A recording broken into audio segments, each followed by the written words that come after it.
حق و شریعت کی پرواہ نہ کرنے کا انجام۔ زبان رسالت میں آپ صلی اللہ علیہ وآلہ وسلم نے حق کی طرف متوجہ فرمانے کے لیے جن مجرموں کو ہلاکت کا حقدار قرار دیا ہے، ان میں وہ افراد بھی ہیں جو دینی امور کی پرواہ نہیں کرتے۔ انہیں شریعت پر عمل کی دعوت دی جائے تو سنی انسنی کر دیتے ہیں اور اپنے جرائم سے توبہ کرنے کے بجائے حیلے بہانے کرتے ہیں۔ سیدنا عبداللہ بن عمر رضی اللہ تعالیٰ عنہما سے روایت ہے کہ میں نے رسول اللہ صلی اللہ علیہ وآلہ وسلم کو منبر پر جلوہ گر ہو کر یہ فرماتے سنا ہے، ارحموا ترحموا واغفروا یغفر اللہ لکم، یعنی تم مخلوق پر رحم کرو، خالق کائنات تم پر رحمت فرمائے گا، اور تم لوگوں کو معاف کرو، اللہ کریم تم سے درگزر فرمائے گا۔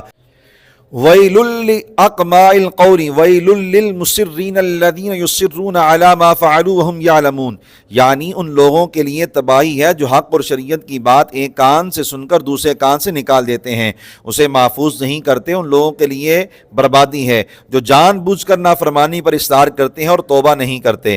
بندہ مومن کا مزاج یہ ہونا چاہیے کہ جب اسے دین کی بات معلوم ہو اور شریعت کے مسئلے کا پتہ چلے تو فوراً اسے قبول کر لے۔ شرعی حکم کے مقابلے میں حیلے بہانے کرنا مسلمان کو زیب نہیں دیتا۔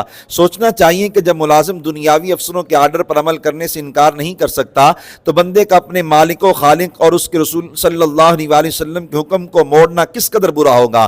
شریعت پر عمل ذریعہ رحمت۔ جب کوئی خوش نصیب شرعی حکم کو تسلیم کرتے ہوئے اس کے سامنے اپنی گردن جھکا دیتا ہے تو اللہ کریم اس کے وہم و گمان سے ہی بڑھ کر اپنی رحمت سے نوازتا ہے۔ ایک مرتبہ حضرت منصور بن عمار علیہ الرحمہ واز فرما رہے تھے، ایک غلام پاس سے گزرا، آپ نے کسی حقدار کی مدد کرنے کا شوق دلاتے ہوئے فرمایا، من يدفع الیہ اربعۃ دراہم ادعو لہ اربع دعوات، جو اس ضرورت مند کو 4 درہم دے میں اس کے لیے 4 دعائیں کروں گا۔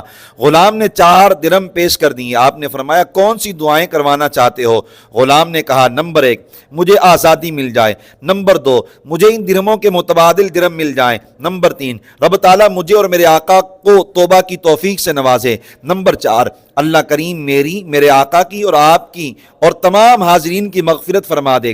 آپ نے بارگاہ الہی میں 4 التجائیں پیش کر دیں۔ غلام گھر واپس گیا تو آقا نے دیر سے لوٹنے کی وجہ پوچھی۔ اس نے سارا واقعہ بتا دیا۔ آقا نے پوچھا کون سی دعائیں کروائی ہیں؟ کہا پہلی دعا یہ کروائی ہے کہ میں آزاد ہو جاؤں۔ آقا نے کہا جا تجھے اللہ تعالیٰ کی رضا کے لیے آزاد کیا۔ پوچھا دوسری دعا کیا کروائی ہے؟ کہا اللہ تعالیٰ مجھے ان درہموں کا متبادل عطا فرما دے۔ آقا نے کہا میں اپنے مال سے تجھے 4 درہم دیتا ہوں۔ پوچھا تیسری التجا کون سی تھی؟ بتایا اللہ تعالیٰ آپ کو توبہ کی توفیق عطا فرمائے۔ کہا تبت الی اللہ عز وجل، یعنی جو پہلے ہو چکا اس سے سچی توبہ کرتا ہوں اور آئندہ کبھی رب تعالیٰ کی نافرمانی نہیں کروں گا۔ استفسار کیا بارگاہ خداوندی میں چوتھی پکار کیا تھی؟ کہا اللہ تعالیٰ میری، آپ کی، دعائیں دینے والے کی اور تمام اہل مجلس کی مغفرت فرمائے۔ کہا یہ میرے بس کی بات نہیں۔ شریعت کے سامنے گردن جھکانا ایسا قبول ہوا کہ آقا نے رات کو خواب دیکھا کہ کوئی کہہ رہا ہے انت قد فعلت ما کان الیک افترانی لا افعل ما کان الی قد غفرت لك وللغلام ولمنصور بن عمار وللقوم الحاضرین وانا ارحم الراحمین، جو تیرے بس میں تھا وہ تو نے کر دیا، میں ارحم الراحمین ہوں۔ میرے متعلق کیا خیال ہے؟ جو میری قدرت میں ہے میں وہ نہیں کروں گا۔ میں نے تجھے بھی بخش دیا، تیرے غلام سے بھی درگزر کیا۔